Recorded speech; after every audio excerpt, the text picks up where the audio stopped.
final display aircraft for RIAT 25 lining up at the right-hand end of the airfield. And this too marks a farewell, which we're going to see celebrated in suitable style once the aircraft has landed. F-16 Fighting Performance starts out as a General Dynamics product. It's now part of the Lockheed Martin stable. And it began as a lightweight fighter. It's since evolved into something far more. But the early F-16s, the A and B models, are gradually disappearing. But this last act of this memorable three-day show comes. And it's going to be the last time we've seen this aircraft do a display at RIAT or indeed in the UK. Rolling now, the Royal Danish Air Force F-16 AM Fighting Falcon.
Really nicely positioned there.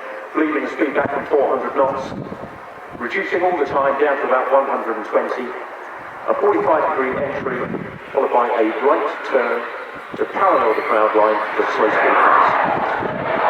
All the Danish F-16s now concentrated with the fighter wings.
much the same one displayed here last year.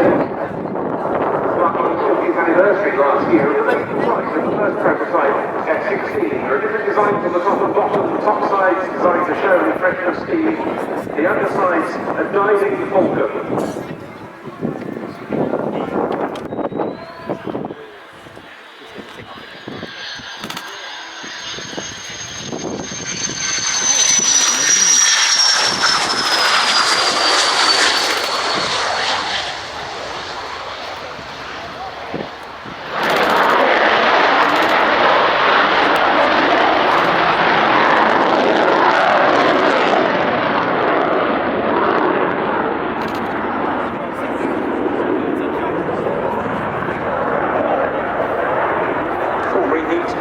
The aircraft accelerated at 20 knots per second once the undercarriage was and repositioning now for a very impressive high-speed pass.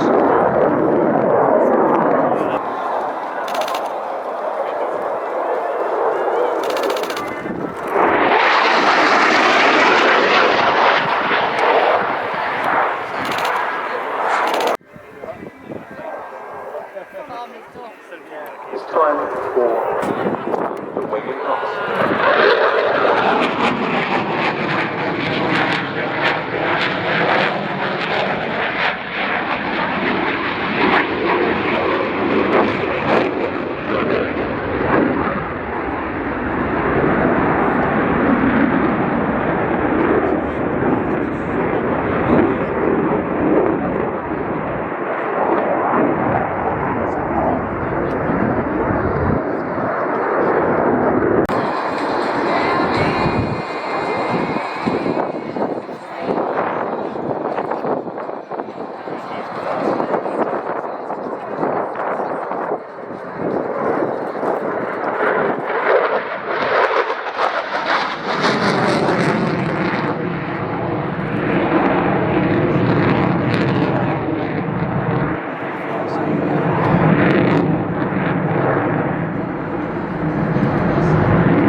Jet pilots we've had here in recent years. Captain Trollo's Delhi Fang, known as Teo, from 727 Fighter Squadron at Scripsbrook, an absolute great guy, putting on a typically uninhibited display of this first generation F-16, as I say, for the last time at a British air show.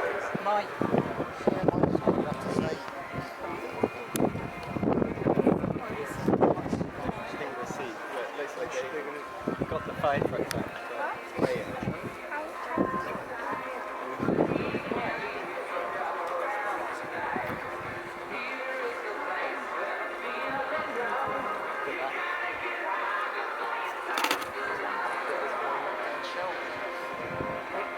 And he and his team, like these words said in conclusion of their weekend here, on behalf of the Royal Danish Air Force, we thank you for inviting us back once again to lovely Fairford. This is the final year of the F-16 in the Danish Air Force. We hope you enjoyed the half-century Fighting Falcon demonstration flight, and that we certainly did. Teo, occasional occurrence for a ceremonial purpose, and typically consists of a vehicle which dispenses water over the top, forming an archway, whilst a person or an aircraft that's going out of service taxis underneath.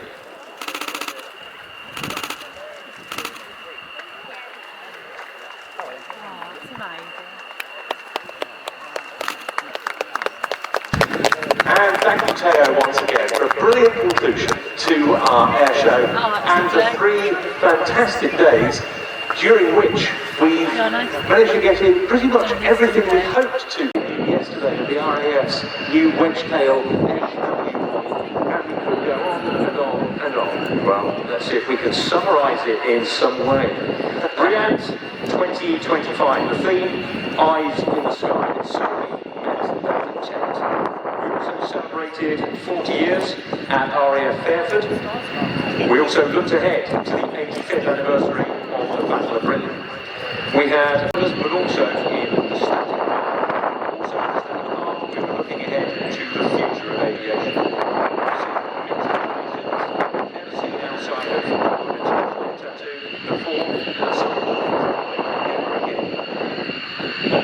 and in the air we have 16 visiting aircraft, 16 support aircraft to look after the 67 participating flying aircraft in nearly 20 hours worth of display. 125 static display aircraft over a shutdown of nearly 2 nautical miles. A total of 224 of the world's finest aircraft on this one here. Why are they letting that go, bro? 400 RIAT volunteers, 876 Royal Air Force air cadets, and 400 UK and overseas military staff from 27 nations.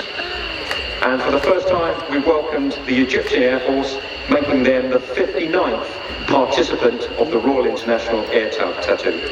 All of that faultlessly delivered to around 180,000 people who have enjoyed the spectacle of flying, viewed the latest technology, and met the people who develop and use this technology on a daily basis. And trust me, for the boys and girls growing up, you will be in that seat